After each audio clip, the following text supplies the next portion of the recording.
Hello there, everyone, and welcome to another episode of Don't Wait Till Pigs Fly, a podcast for and by entrepreneurs, successful business people, and those of us who deal with not only the ups and downs of business, but the pain, frustration, and all the good things that come along with chronic illness. Today, we're going to be talking with Paul Maskill, and I know that we're going to have some wonderful insights on not only how to run a successful, thriving business, but what we as people with chronic illnesses and disabilities can take for ourselves and put into effect so that we can thrive as well as our business. Welcome, Paul. Paul is the founder of the Ultimate Freedom Mastermind. After building his own business from 50 to 500,000 in 4 years and selling it to a lucrative return, Paul set out on a new mission. He watched his father pour everything he had into his own service-based business for 40 plus years until he could physically no longer do the work. With no employees and no systems, Paul's father was not able to capitalize on all of the work and risk he put in for 4 decades. The sale of the company was simply selling off the truck and equipment. Today, Paul helps other small business owners automate their business so it can thrive without them, enabling them to leverage that business to build a life that they love. Welcome. Thanks, Nancy. Excited to be here. It sounds like you're the perfect person for us to be talking to. Well, I'm looking forward to the conversation. Yeah, I talk a lot about, for my own team as well as for my clients and for my listeners here on the show, about doing automation and about creating the processes and the structures that allow us to work on our business, not work in our business. And I think that's so important. And it's like you said in your bio, there comes a time, sadly, when for many of us, we can no longer put in. I used to work from 4 o'clock in the morning until midnight, 7 days a week. And I'd say, oh, you mean I have to get some sleep? I've got way too much to do yet, and I was ready, willing, and able to keep going. And now by about 1 o'clock in the afternoon, I'm going, can I take a nap? Please, can I take a nap? So there comes a time when we need to figure out other ways to do things. So let's start out this conversation talking about automation and why you see it as so important. Yeah, I think, really based on what you said, it is so important to build a business that can thrive without you because you never know what's going to happen. And the only way to be in control of that and to really guarantee, quote unquote, guarantee that money will come in regardless if something happens to you. For me, it was asking myself the question, what happens if I got hit by a bus? And the answer was not good because I was the sole responsible person for the success of the business. Now, I had employees delivering the service, but they wouldn't have a job if I wasn't there because I was making everything else go. So to me, I didn't want to be in that vulnerable position if something did happen and put my family and employees and customers in that position as well. So I think that's why it's so important. A lot of times business owners get hung up that, well, nobody can do it as well as I can. And I'm the only one who can do this. And I've tried hiring and I just can't find good help. And they come up with more or less excuses because in my mind, they are excuses because there's other business owners out there that are doing it. In my opinion, if they can do it, so can you. So that's really, in my opinion, why it is so important because you need to build an asset that can produce revenue with or without you since you did take the risk to do it. And especially if anybody that's listening to this is going through some chronic illness or chronic disability, that really, should be the motivation because what if something happens with that? Yes, it might be a little bit harder for you than other people to go through that, but the reward on the other side is so nice, gives you the peace of mind. You can take a nap at 1 o'clock and not worry about Mm-hmm. Is my phone going to ring? Is the email going to ding? What if I miss somebody while I'm taking a nap? Yep, absolutely. And, I was thinking, I've actually had experiences where years ago in my brick and mortar business, I had a couple of employees and I got sick and I was literally out of my office for 2 years. I was blind. I had four major surgeries over a 2 year period of time for glaucoma. And I had to, 3 to 6 months at a time, I had to lay flat on my back. I couldn't move. I had patches. I couldn't see. And I had to leave the operations of my business to my employees. When I got back after that time lapse, I had no business left, because they didn't know how to run it. There weren't these processes in place and the business was gone. So I think we almost need to take a basic step backwards first and get our listeners to say to themselves, what do I want from this business? Is it something that I get up and go to work every day and, gives me something to do and makes me a paycheck that I can, pay bills with at the end of the week?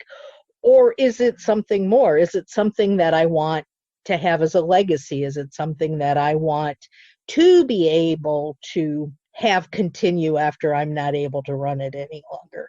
If that's the case, then I think it is very important that we figure out the processes and how to do them right now. For sure. Don't put them off. Yeah. And there's all sorts of different quotes out there that can inspire people to do that. But one that just came to mind because I was talking to somebody about earlier is the best time to plant a tree was 20 years ago.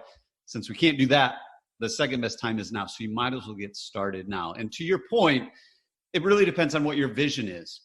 Once you know where you want to go, it makes it a lot easier to put a plan in place to figure out how to get there. And you might just want to be a sole proprietor, and that's totally fine.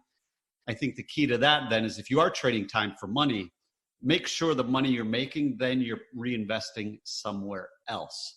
Someone like my father wasn't doing that. So he was making a lot of money, trading time for money, really good at his craft, but then was spending that money and there was no other vehicle to take care of him if he couldn't work. So you can totally do that. I know plenty of people that's what they do. They trade a lot of time they trade time for a lot of money and then take that money and reinvest it in other businesses, real estate, the market, life insurance, whatever it might be, which is great. But the key is having that clarity of where do I want to go? And then what kind of business do I need to build in order to get there? And to your point, I think a lot of business owners, they just start hiring. It's like, well, people told me to hire someone to hire. And they hire someone for really good technical skills. Well, this was like, he was the general manager at this store, so he should be able to run my brick and mortar. But he doesn't know how to do it the way your business is supposed to be doing because that's all stuck in your head. So when you build the foundation, take the time for the systems and processes, it then empowers you to be able to hire for personality and train for the job because you have all those systems and processes in place. And then you can hire really awesome people that you can know, like, and trust no matter what, if you're there or not. Yeah. And I think the next step in all of that is once you decide this is what I want to do, and if you decide this is a long-term investment in whatever, and I do want this business to outlast me, what do you then need to do? What's the next step? Yeah, that's a great question. So I think that's where a lot of people probably get paralysis by analysis because it's like, what should I do next? There's like 100 different things I need to do, and where do I start? So kind of going back 2 minutes is first you got to know what your vision is, what your why is. What kind of lifestyle do you want and why do you want that?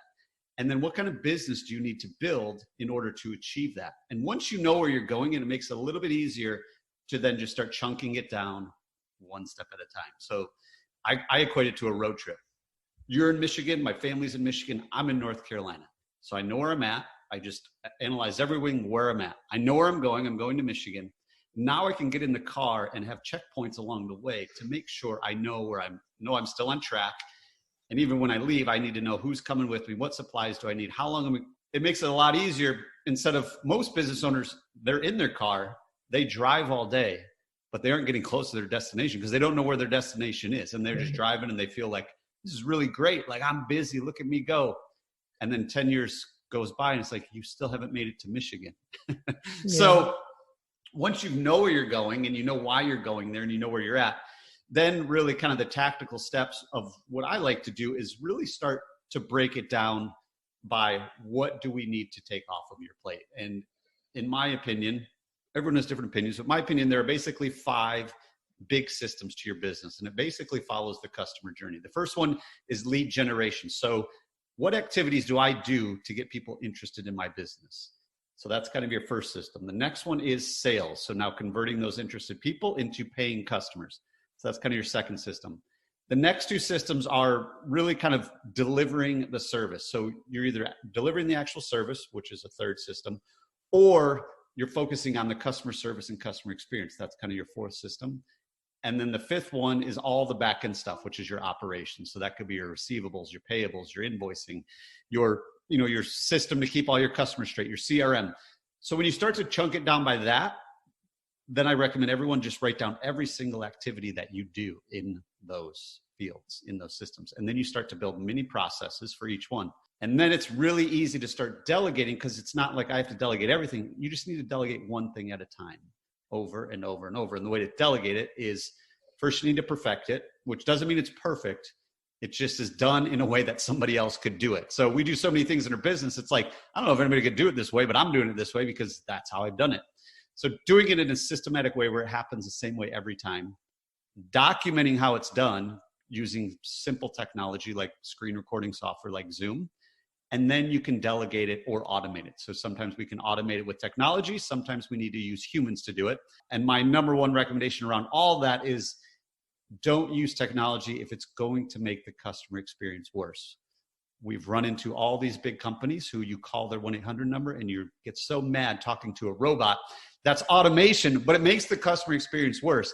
So just because the technology can do it doesn't mean it should do it. Now, I'm a huge fan of technology, but it has to improve the customer experience and not make it worse. So that's kind of, in a nutshell, what I would recommend the listeners get started with. Yeah. That little talk right there I laughed because I see myself, and it almost inevitably happens when I'm talking to my internet provider.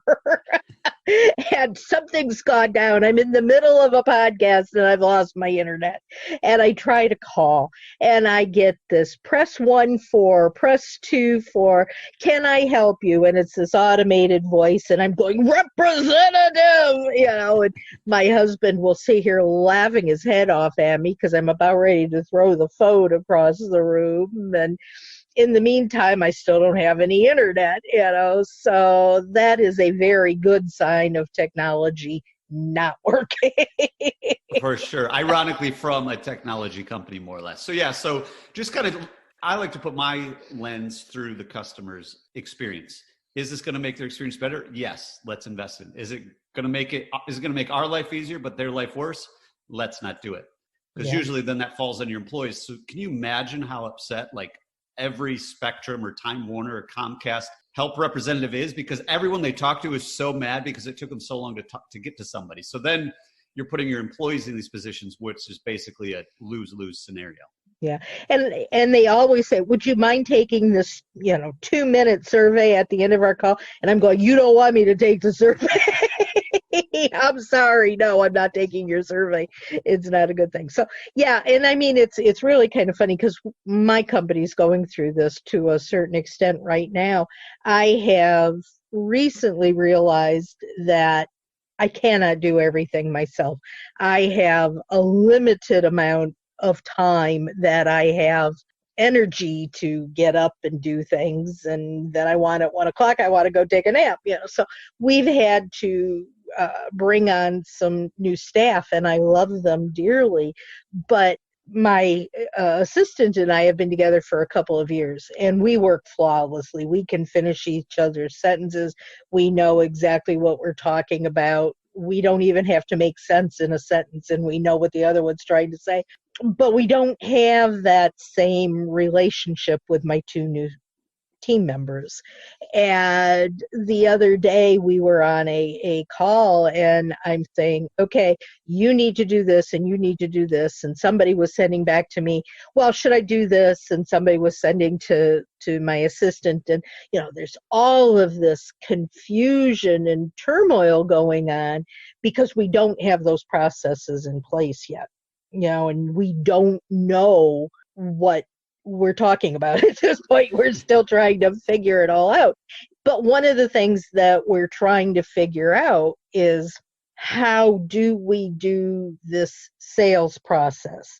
Is it something that, how do we get from point A, which is that first piece you talked about with the interest, to point B, where you're actually having a conversation with someone, to point C, where they're buying? Is this an automated funnel? Is this something that one of my team members does? Do we want to make it personal? Can we do it through a chat bot, or does it need to be a live person?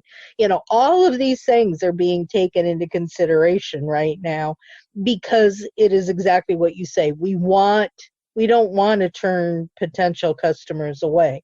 We want them to say, hey, this is the kind of service that we're looking for. Yeah. And that's, I think the power of a team too, just by having the ability to go through that with other people, because we get so tunnel vision and we think this is going to work, right? But then when you have 3 other team members to bounce it off and get different ideas and have that feedback, and then have the manpower to then pivot when need be, it's like, oh, well, that didn't work as well as we thought. What else could we try? So I was listening to a podcast yesterday. They said this guy was building a culture in his business, and he said one of their rules, one of their core values is there's no complaining unless you have a better solution. So you can complain, but just provide a solution. So when you have a team, it's like, Nancy, this really doesn't work. Well, do you have a better solution? Like, hey, let's try this. So then you start to build that accountability and the ability to have those conversations with your employees when you're hiring the right personalities makes it so much easier, because people don't take it personally. It could have been Joe's idea. And then when we tell Joe it doesn't work, Joe doesn't need to take it personally. It's like, hey, the market's telling us it doesn't work. So being able to have a system makes it so much easier to determine success as well, because you should have measurables in place instead of most businesses like, well, what's your sales process? Like, I don't know. I just talk to people. And when you're forced to systematize it, it makes it a lot less likely that something is going to go awry, because you have these kind of checks and balances in place. And then with the team in place, you have multiple checks and balances. And then you have those, like you said, you get on a call or you meet in person. It's like, hey, what's working? What's not working? What can we tweak? So you're constantly improving. I have this voice going off in my head that I'm hearing our listeners, and I'm hearing my clients, and the voice is saying, I'm confused. I know that I need to do something, but I just want to take a nap. What do I need to do? How do I even start to figure out these things? What is the step that I need to take? You've got to have a point A. You've got to say, all right, I know where I'm going. But even before you say, I know where I'm going, you have to say, I think I know where I'm going. I think I want to go to Michigan, but number one, how do I figure out if that's the right place for me to go? And number two, what are the tools that I need to get me there? It's easy to say I need to create processes. How do I do it? Yeah, that's a good question. So to answer your first question of how do you really know where you want to go, I'm a numbers person. So I first like to figure out, what does my ideal life look like? Why am I building this business? What is it going to enable me to do? So for me personally, we have a 3-year-old daughter. So we want to be able to travel with her. When here in North Carolina, just quick 10-second tangent, is they go to school year round. So they go to school for 9 weeks and then they take 3 weeks off. And they just do that until they get to high school, and then they go to a regular calendar. But for those 3 weeks, we want to be able to go live somewhere else. We want to be able to travel, take her places, do fun things as a family. So that's where I want to go. That's what I want my business to enable and empower my family to do. So now I know very clearly what I want to go. Now I need to figure out, how much is it going to cost in time and money? So how much time will that allow me to work in my business? So if I'm traveling, how much time do I really want to work? And then how much money do I actually need to make in order to do that for my family? And we have other personal goals, like we want to pay off our house in a couple of years, and we don't want any debt. And, we have other financial goals. So when you can come up with a concrete number, it's probably a lot less than what most people think too. A lot of times we get enamored with the 7 figures and we want to make millions, but your ideal number is probably a lot less than what you really think it is. So I have determined what our family's ideal number is. And then I can figure out, well, how many clients do I need? How many people do I need on my team to serve those people? And then can I make that happen? So doing kind of a financial analysis and making it really black and white so that it's not, well, I think it's like 6 hours to Michigan, and I think I'll probably need like shorts and a t-shirt. Well, you probably need more than that, So really getting clear on what you need, what you want, and then what kind of business, how big of business, how many people on my team, and taking the time to do that exercise gives you a lot of clarity to then, okay, I want to be there. I don't want to get there in 2 years. So in our family situation, we want to get there in 2 years when she's in kindergarten.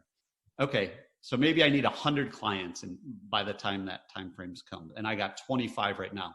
So now I know I need to bring on 75 new clients in the next 2 years. And when you do that way, it's like, oh, that's really not that bad, because that's 37 a year. And, that's one every week and a half, or whatever the number is. So then it's, okay, I know I need to do that to keep the business growing. And then what do I need to do on the back end to enable myself to hire people? And that's where the systems and processes come in. Figuring out, what do you hate doing? Whatever your assistant does is probably because you didn't want to do it. It wasn't worth your time. You didn't like doing it. And then, okay, let's get rid of that first. Let's create some training videos for her. Let's do some screen recordings. Let's do some Zoom training, however it might be. But once you get clarity on where you want to go and how much money you need and how many people you need to go with you, then it's a lot easier to figure out what you need to do today. And that's really your accountability filter, is everything you do now. Is that getting me closer to my goal? Well, no.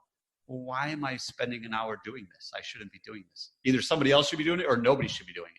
Absolutely. Yeah. And it's interesting because these are some of the things that I talk about as well with my clients, is figuring out, we're back to the roadmap again, because everybody that starts out working with me does a 3 and a 5 year roadmap. And you are way too young to remember something like this, but I talk about when I was growing up, my parents would take us on a vacation every summer, and our insurance company was AAA. AAA. And we would go to, or my mom would go to AAA and say, we're going on a vacation. We live here in Michigan and we're going to Kentucky or to wherever. Get us there and back. And we would get what they called a triptych, which was a book of calendars, and it was the roadmaps. And it would start out with our home address, and they would take a yellow highlighter and they would draw out the map of the different roads and how we were going to get from where we started to where we were going and back again. And along the way, they'd say, oh, there's a detour here. You're going to have to go this way. And they'd put a different color highlighter in where the detour was. Then they'd take another highlighter and they'd say, this is a really good spot to go see, take some time and go visit. This is a great tourist attraction. So it would give us detours. It would give us roadblocks. It would give us all these different things that could happen along the route. The same thing is true with our business. We need to figure all of those things out. My ex-husband and I would have a date night every single Friday night. We'd get out in our car in the driveway. He'd turn on the engine and we would sit there because we had no clue where we were going. And we would eventually just turn off the car, get out of the car, go inside and fix dinner at home because we couldn't figure out where we wanted to go. Now, take those things and turn them into business, and you can see what can happen. And I get people who will say, I can't tell you where I want to be in a year. I can't even figure out what I want to do tomorrow. And I'm going, well, sweetheart, you're not going to have much of a business, if you can't figure out what it is you want to do down the road a little ways. But when you figure out where you want to go, then I think the next step is that you're talking about is actually implementing these processes. There are so many, and I'm a process geek. I love the tools. I love all the internet toys and gadgets. And Cindy, my assistant, keeps telling me I have shiny object syndrome because I'll say, oh, I just found this software. Do you think this is going to work better for us? Or, oh, I like this. Let's try this. And she goes, what we're doing works. Leave it alone. So how do you talk to people that are trying to figure out what it is that they need to do? Yeah. So, I mean, I think your AAA example is so spot on, because if you think about that, you had a guide, you had someone showing you the way that has done that before, and they've seen other people do that before. You could have done that by yourself. By the time, if you ever made it to Kentucky, you might not have.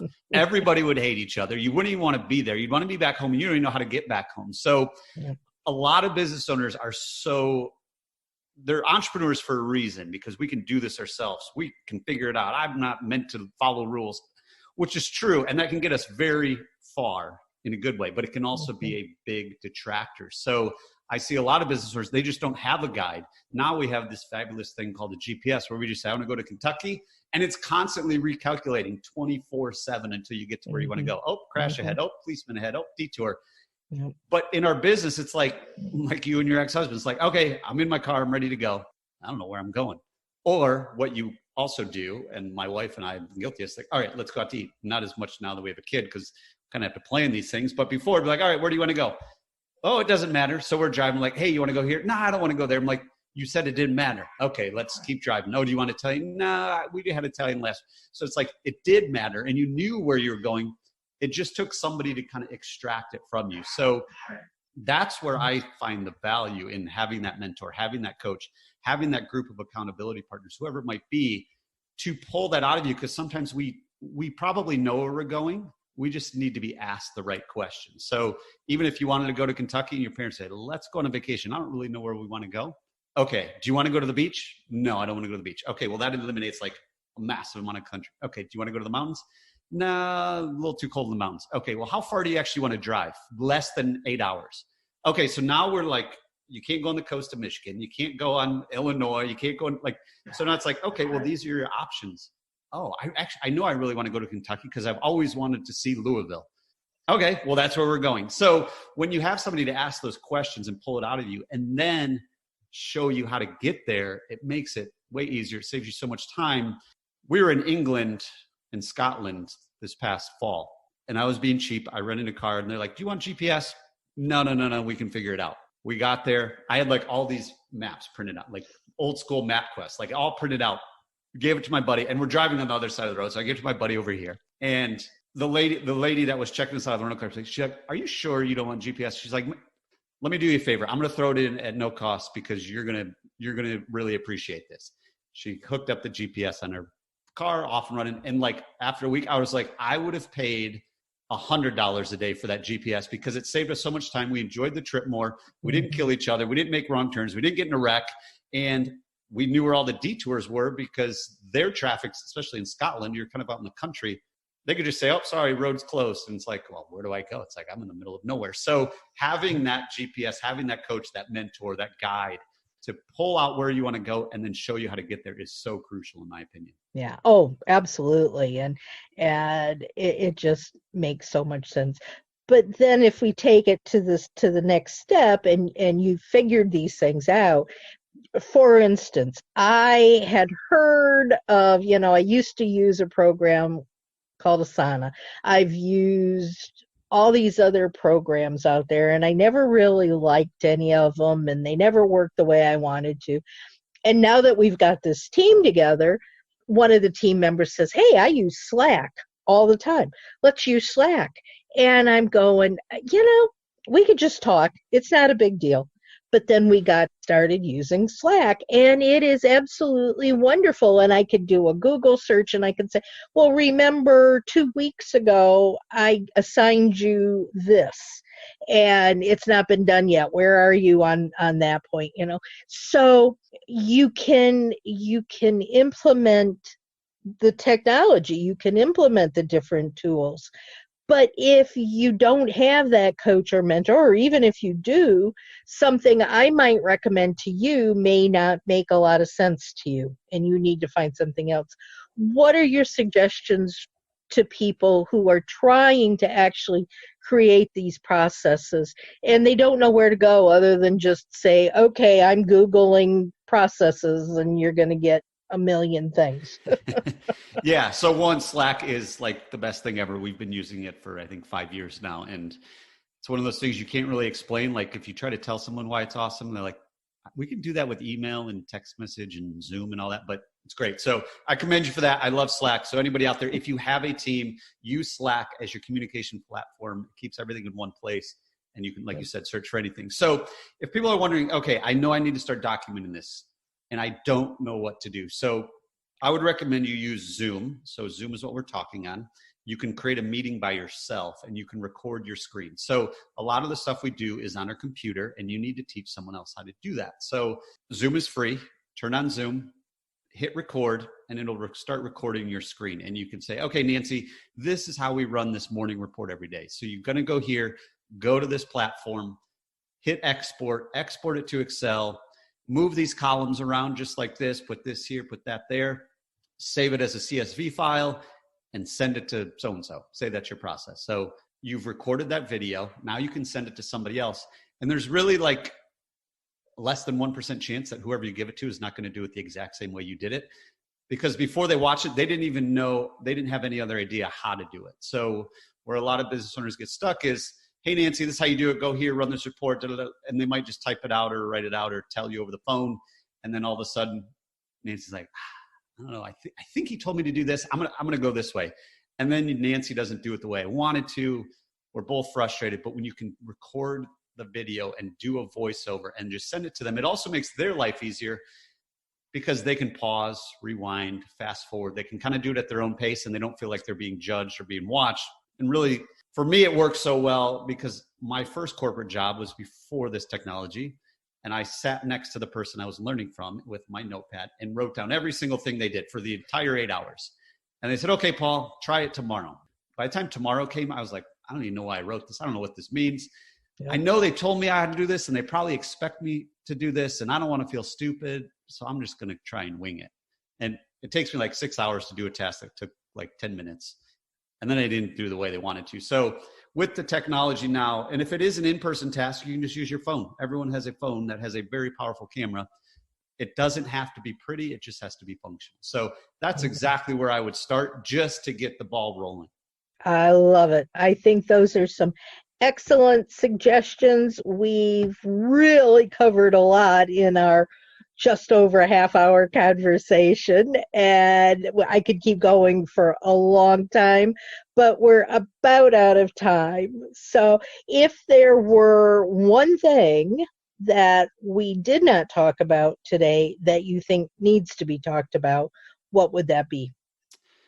Yeah, I would say just get started. So the worst case scenario is never as bad as we think it's going to be. We always think if I do this, like it's going to crash and burn and all this stuff. But in reality, what I tell everybody is what you're doing right now is probably the worst case scenario. So if you're afraid to delegate or you're afraid to put systems in place, say you go do it. And this is my mentality because I was burned out and I was frustrated. I said, I'm going to delegate all this to Nancy. If Nancy doesn't do it the way I want it to, it's just going to come back to me anyway, which is where it is right now. So I might as well try it because I have nothing to lose and everything to gain. And I know I'm going to learn something. Now, it didn't just happen overnight. Obviously, it was like building. So getting to that mindset, I think, is the biggest thing. But really, the worst case scenario is never as bad as we think it's going to be.